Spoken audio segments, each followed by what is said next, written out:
Good afternoon, and welcome to Pennsylvania, Mr. President. My name is Mike Fiore, and I'm a senior line worker from Duquesne Light and a proud member of the International Brotherhood of Electrical Workers, Local 29, right here in Pittsburgh. From day one of this pandemic, me and my coworkers have been on the front lines. It's my job. There's no working from home. We've kept the lights on and the power running to communities throughout Western Pennsylvania. Every day I deal with our electrical grid, so I know how critical infrastructure is to our communities. That's why I'm so excited about Joe Biden's Build Back Better plan. Nearly everyone agrees that we need to modernize our roads, bridges, power grids, airports, and railroads. That we need to invest in new energy technologies and American-made manufacturing. But what President Biden is proposing isn't just an investment in infrastructure, it's an investment in good union jobs. It's an investment in good schools and strong communities. It is an investment in the future of so many forgotten paths in America. My brother teaches at Pine Richland High School in Gibsonia, just north of here, the same high school we both went to. The kind of investment Joe Biden is talking about would mean so much to his school and to his students, both now and in the years to come. For example, President Biden proposes a massive expansion of high-speed broadband, and that's critical to the health of so many small towns in this area. I've got 2 little kids at home myself, and I don't want to see them leave the area or even the state to find opportunities. The Build Back Better plan is directed at communities like mine. It's about opening up opportunities, revitalizing local businesses, and creating jobs. For decades, Pennsylvania was a global leader in manufacturing and good union jobs. It can be that way again, as President Biden has a solid plan to make that happen. I also don't want my kids growing up in a world where the threat of climate change hangs over their heads. That means investing in electrical vehicle charging infrastructures and all forms of clean power technology so we can slash carbon emissions and create tens of thousands of green energy jobs. Union jobs. And that's exactly what President Biden is proposing. Here's another reason I'm so excited about this. I'm 100% a union guy. It is in my blood. The union changed my life, and it gave me opportunities I could never have dreamed of. Being a line worker isn't always easy, but thanks to my union, I enjoy a great paycheck, strong health and retirement benefits, and a voice on the job. Here's who else is a union guy, Joe Biden, and he said again and again, unions built the middle class. That's why his plan supports collective bargaining rights. It supports a living wage and making sure the taxpayer money goes to supporting American-made manufacturing. The men and women of the IBEW are ready to get to work, rebuilding our infrastructure, retooling our plants, and revitalizing our communities and the middle class. We're ready to build America back better. So it is my pleasure and it is my honor to introduce the President of the United States, Joe Biden.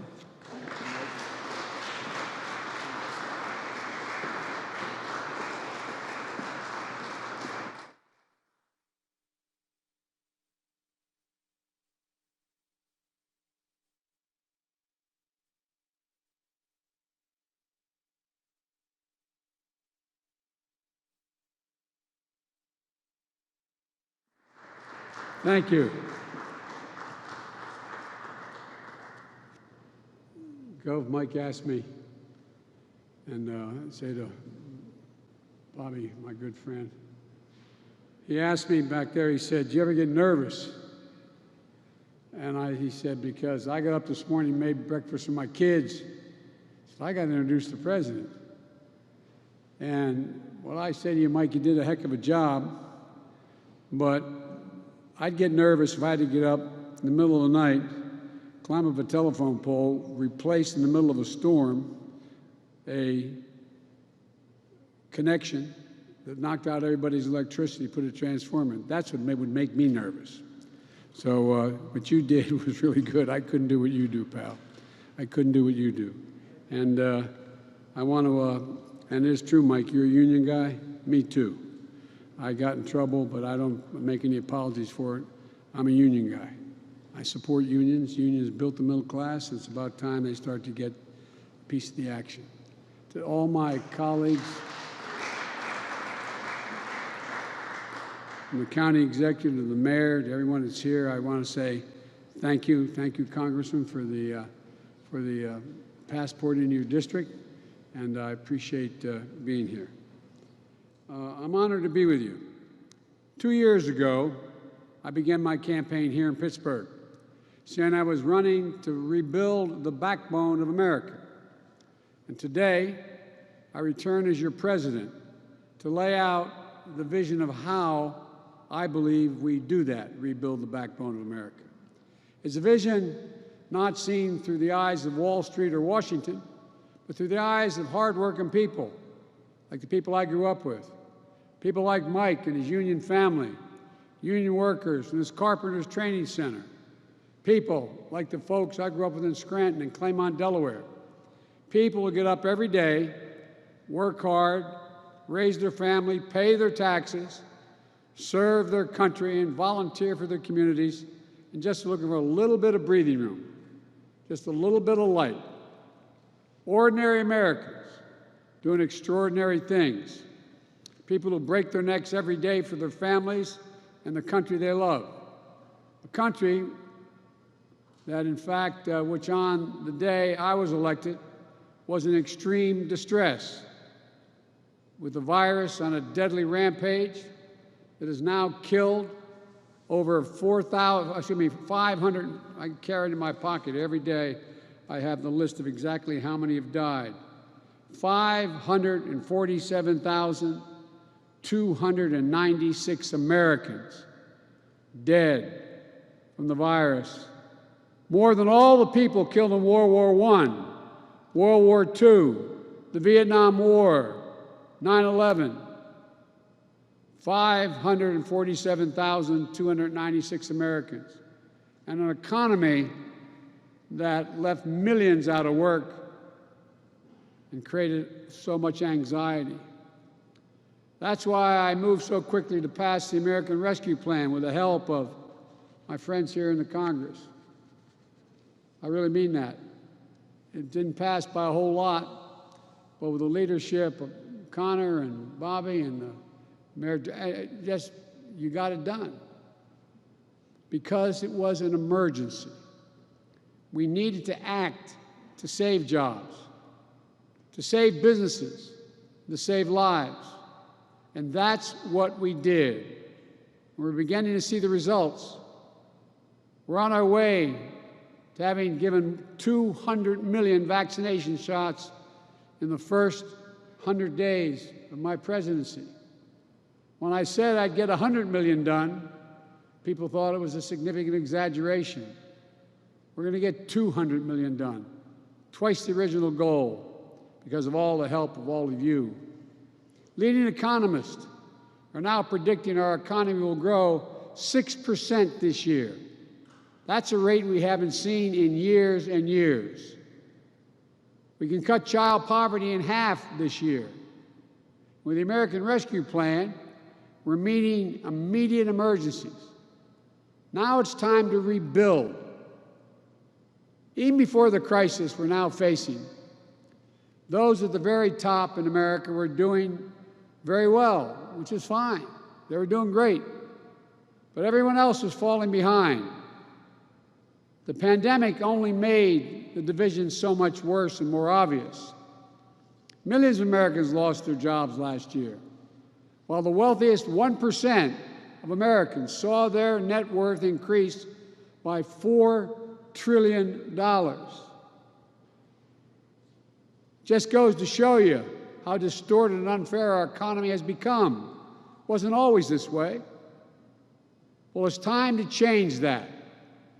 I note parenthetically that I got criticized for giving tax breaks to middle class and poor folks this last time.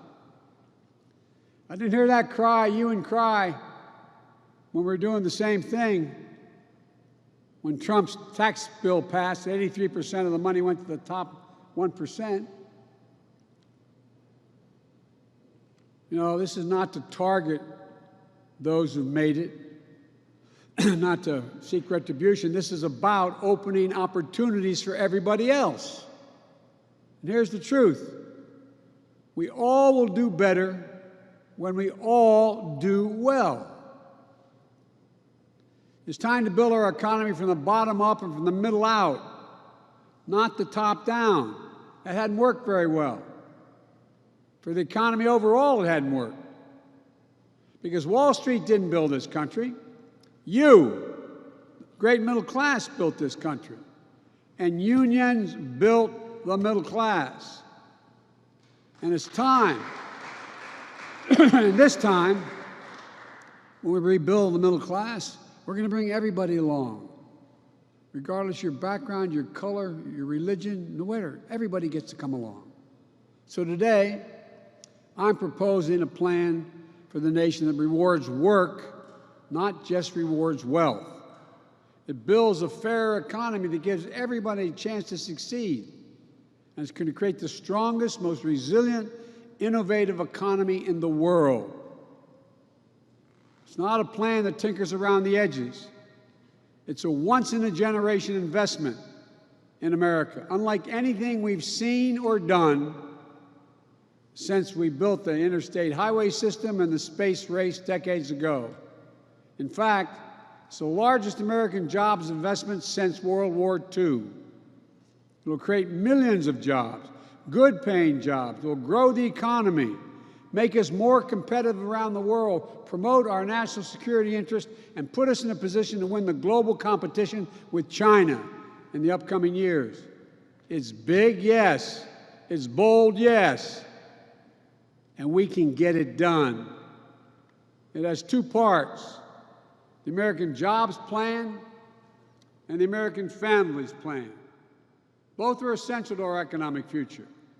In a few weeks, I'll talk about the Americans' Family Plan, but today, I want to talk about the Americans' Jobs Plan. I'll begin with the heart of the plan. It modernizes transportation infrastructure, our roads, our bridges, our airports. I just left your airport. The director of the airport said we're about to renovate the airport. Is that right, Mr. County Executive? We're going to innovate. We're going to employ thousands of people. And she looked at me and said, I can't thank you enough for this plan. It grows the economy in key ways. It puts people to work to repair and upgrade that we badly need. It makes it easier and more efficient to move goods, to get to work, and to make us more competitive around the world. Some of you local officials know when someone wants to come in the area and a company wants to invest, what do they ask? Where's the first rail bed? How can I get to the railroad? What access to the interstate do I have? What's the water like? Tell me about it. It goes on and on. It's about infrastructure. The American Jobs Plan will modernize 20,000 miles of highways, roads, and main streets that are in difficult shape right now.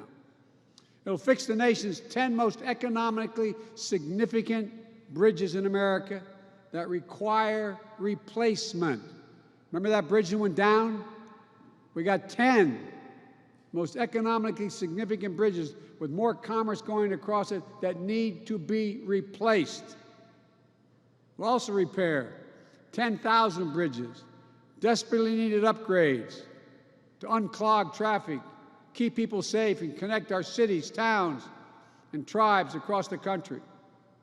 The American Jobs Plan will build new rail corridors and transit lines, easing congestion, cutting pollution, slashing commute times, and opening up investment in communities that become connected to the cities and cities to the outskirts, where a lot of jobs are these days. It'll reduce the bottlenecks of commerce at our ports and our airports.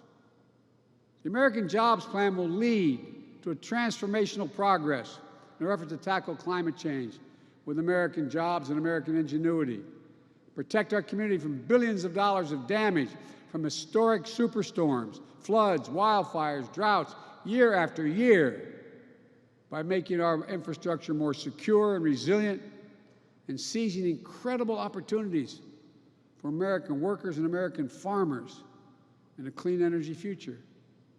Skilled workers, like one we just heard from, building a nationwide network of 500,000 charging stations, creating good-paying jobs by leading the world in the manufacturing and export of clean electric cars and trucks. We're going to provide tax incentives and point-of-sale rebates to help all American families afford clean vehicles of the future. The federal government owns an enormous fleet of vehicles, which are going to be transitioned to clean electric vehicles and hydrogen vehicles right here in the United States of America by American workers with American products. When we make all of these investments, we're going to make sure, as the executive order I signed early on, that we buy American. That means investing in American-based companies and American workers. Not a contract will go out that I control that will not go to a company that is an American company with American products all the way down the line and American workers. And we'll buy the goods we need from all of America, communities that have historically been left out of these investments. Black, Latino, Asian American, Native Americans, rural, small businesses, entrepreneurs across the country.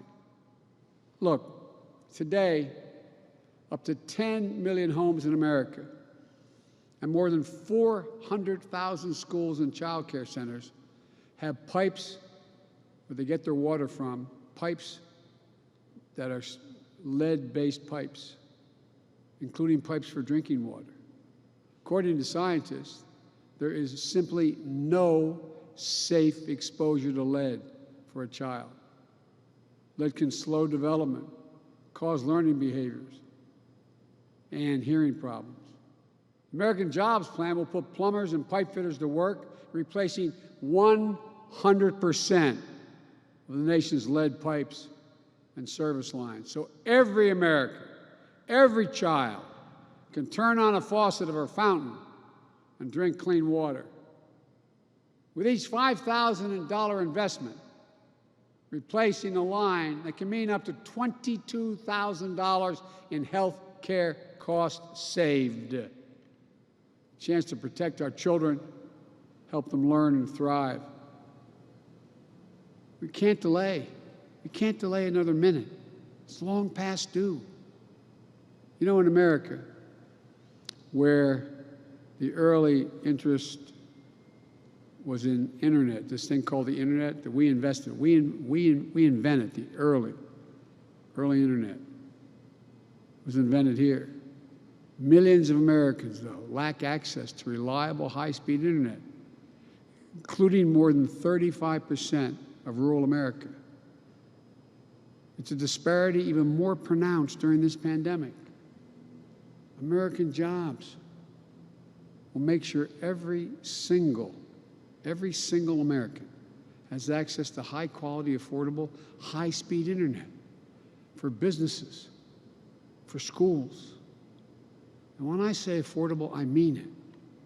Americans pay too much for internet service. We're going to drive down the price for families who have service now and make it easier for families who don't have affordable service to be able to get it now. As we saw in Texas and elsewhere, our electrical power and power grids are vulnerable to storms, catastrophic failures, and security lapses, with tragic results. My American Jobs Plan will put hundreds of thousands of people to work, line workers, electricians, and laborers, laying thousands of miles of transmission line, building a modern, resilient, and fully clean grid, and capping hundreds of thousands of literally orphan oil and gas wells that need to be cleaned up because they're abandoned, paying the same exact rate that a union man or woman would get having dug that well in the first place. We'll build, upgrade, and weatherize affordable, energy-efficient housing and commercial buildings for millions of Americans.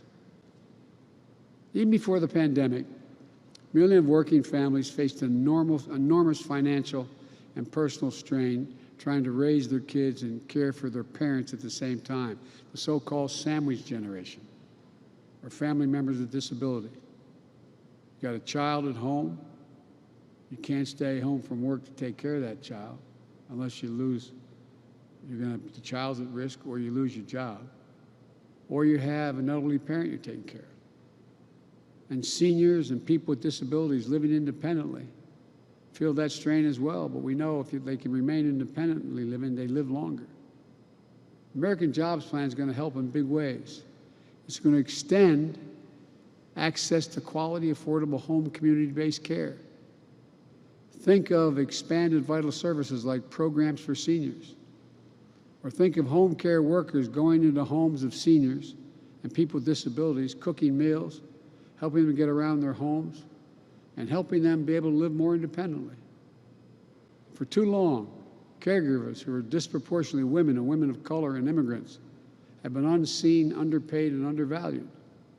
This plan, along with the American Families Plan, changes that with better wages, benefits, and opportunities for millions of people who will be able to get to work in an economy that works for them.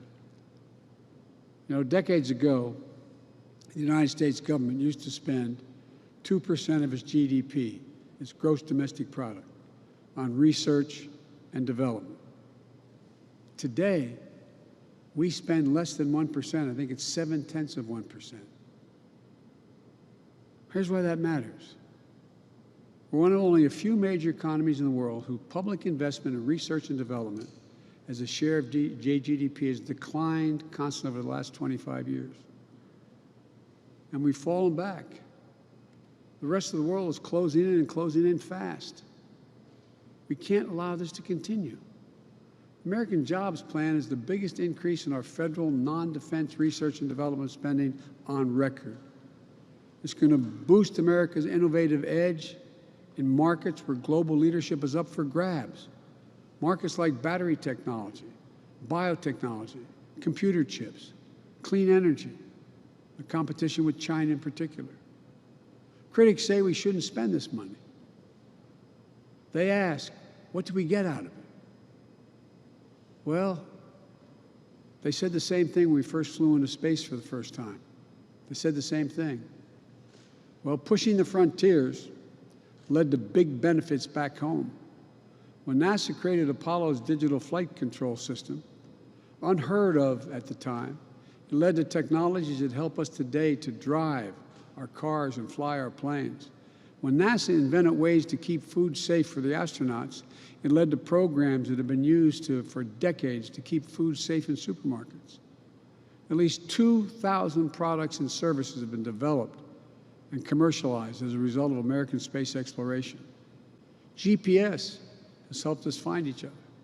Computer chips allow us to see and talk to one another, even when we're separated by mountains and oceans, singing happy birthday and watching the first steps of that new baby grandchild, comforting each other when comfort is needed. Think about what it means to you and your loved ones. We just have to imagine again. I had a long discussion with Xi Jinping, the leader of China, and he called to congratulate me. We still spent 2 hours on the phone. And he said, and I was astonished, my national security team and the China experts who were on the line, he said, you've always said, Mr. President, that you can define America in one word, possibilities. That's who we are. In America, anything's possible.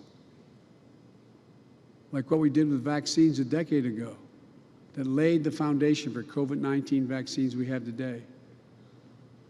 Like we did when the interstate highway system that transformed the way we traveled, lived, worked, and developed. Americans could visit relatives anywhere in the country with just a family station wagon. Business here in Pittsburgh could load up a truck and get a product to Portland or Phoenix. To this day, about a quarter of all the miles Americans drive each year on one of those very original highways. Imagine what we can do, what's within our reach when we modernize those highways. You and your family could travel coast to coast without a single tank of gas on board a high-speed train. We can connect high-speed, affordable, reliable internet wherever you live. Imagine knowing that you are handing your children and grandchildren a country that will lead the world in producing clean energy technology and will need to address one of the biggest threats of our time. That's what we'll do. Altogether, along with the American Rescue Plan, the proposal I put forward will create millions of jobs estimated by some Wall Street outfits over 18 million jobs over 4 years. Good paying jobs. It also works to level the playing field, empower workers, and ensure that the new jobs are good jobs that you can raise a family on, and ensure free and fair choice to organize and bargain collectively. That's why my plan asks Congress to pass the Protecting the Right to Organize Act, the PRO Act, and send it to my desk. This plan is important, not only for what and how it builds, but also important to where we build. It includes everyone, regardless of your race or your zip code.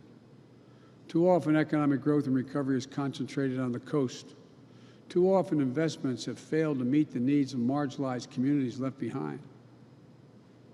There is talent, innovation everywhere. And this plan connects that talent through cities, small towns, rural communities, through our businesses and our universities, through our entrepreneurs, union workers, all across America. We have to move now. Because I'm convinced that if we act now, in 50 years, people are going to look back and say, this was the moment that America won the future. What I'm proposing is a one-time capital investment of roughly $2 trillion in America's future, spread largely over 8 years. It will generate historic job growth, historic economic growth, help businesses to compete internationally, create more revenue as well. They are among the highest value investments we can make in the nation, investing in our infrastructure. But put another way, failing to make these investments adds to our debt and effectively puts our children at a disadvantage relative to our competitors. That's what crumbling infrastructure does. And our infrastructure is crumbling. We rank 13th in the world. What's more, it heightens our vulnerability to and attracts our adversaries to compete in ways that they haven't up to now. And our adversaries are worried about us building this critical infrastructure. Put simply, these are investments we have to make. We can afford to make them. Or put another, we can't afford not to. So how do we pay for it? I spoke to the majority leader. I guess he's no longer the majority leader. He has been for a long time. I spoke to the Republican leader about the plan. Everybody's for doing something about infrastructure. Why haven't we done it? Well, no one wants to pay for it. Less than 4 years ago, as I said, the Congress passed a tax cut of $2 trillion, increasing the national debt $2 trillion. It didn't meet virtually any of the predictions it would in terms of growing the economy. Overwhelmingly, the benefits of that tax package went to the wealthiest Americans.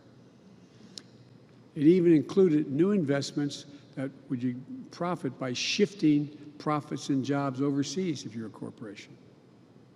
It was bad for American competitiveness, deeply unfair to the middle-class families, and wrong for our future. So here's what I do. I start with one rule. No one, we say it again, no one making under $400,000 will see their federal taxes go up, period. This is not about penalizing anyone. I have nothing against millionaires and billionaires. I believe American capitalism. I want everyone to do well. But here's the deal. Right now, a middle-class couple, a firefighter and a teacher, with 2 kids making a combined salary of, say, $110,000, $120,000 a year, pays 22 cents for each additional dollar they earn in federal income tax. But a multinational corporation that builds a factory abroad, brings it home and sells it, they pay nothing at all. We're going to raise the corporate tax. It was 35%, which was too high. We all agreed 5 years ago it should go down to 28%, but they reduced it to 21%. We're going to raise it back to up to 28%. No one should be able to complain about that. It's still lower than what that rate was between World War II and 2017. Just doing that one thing will generate $1 trillion in additional revenue over 15 years. In 2019, an independent analysis found that there are 91, let me say it again, 91 Fortune 500 companies, biggest companies in the world, including Amazon, that use various loopholes so they pay not a single solitary penny in federal income tax. I don't want to punish them. That's just wrong. That's just wrong. A farmer and a teacher paying 22%, Amazon and 90 other major corporations paying 0 in federal taxes. I'm going to put an end to that. Here's how we'll do it. We're establishing a global minimum tax for U.S. corporations at 21%. We're going to level the international playing field. That alone will raise $1 trillion over 15 years. We'll also eliminate deductions by corporations for offshoring jobs and shifting assets overseas. You do that, you pay a penalty. You don't get a reward, in my plan. And use the savings from that to give companies tax credits to locate manufacturing here and manufacturing and production here in the United States. And we'll significantly ramp up the IRS enforcement against corporations who either fail to report their incomes or underreport. It's estimated that could raise hundreds of billions of dollars. All this adds up to more than what I proposed to spend in just 15 years. It's honest, it's fiscally responsible, and by the way, as the experts will tell you, it reduces the debt, the federal debt over the long haul. But let me be clear. These are my ideas on how to pay for this plan. If others have additional ideas, let them come forward. I'm open to other ideas so long as they do not impose any tax increase on people making less than $400,000. Let me close with this. Historically, infrastructure had been a bipartisan undertaking, many times led by Republicans. It was Abraham Lincoln who built the Transcontinental Railroad. Dwight Eisenhower, Republican, the interstate highway system. I could go on. And I don't think you'll find a Republican today in the House or Senate, maybe I'm wrong, gentlemen, who doesn't think we have to improve our infrastructure. They know China and other countries are eating our lunch. So there's no reason why it can't be bipartisan again. The divisions of the moment shouldn't stop us from doing the right thing for the future. I'm going to bring Republicans into the Oval Office, listen to them, what they have to say, and be open to other ideas. We'll have a good faith negotiation with any Republican who wants to help get this done. But we have to get it done. I truly believe we're in a moment where history is going to look back on this time as a fundamental choice having been made between democracies and autocracies. You know, there's a lot of autocrats in the world who think the reason why they're going to win is democracies can't reach consensus any longer. Autocracies do. That's what competition between America and China and the rest of the world is all about. It's a basic question. Can democracies still deliver for their people? Can they get a majority? I believe we can. I believe we must. Delivering for the American people is what the American Rescue Plan was all about. And it's been overwhelmingly popular when I wrote it. Everybody said I had no bipartisan support. We're overwhelming bipartisan support with Republican, registered Republican voters. And ask around. If you live in a town with a Republican mayor, a Republican county executive, or a Republican governor, ask them how many would rather get rid of the plan. Ask them if it helped them at all. It's what the American Job Plan is about. The new one I'm proposing. I hope Republicans in Congress will join this effort. I hope and I believe a number of businesses will join this effort. And I hope and believe the American people will join this effort. Democrats, Republicans, Independents, we can do this. We have to do this. We will do this. We just have to remember, this is the United States of America. And I've said it 1,000 times. There's nothing beyond our capacity if we act together. So it's time to move together. Thank you, and I hope I get to come back to see you folks after this plan is passed. And the question is, you have to attract even more apprentices, more people, because we're building so much. God bless you all, and may God protect our troops. Thank you.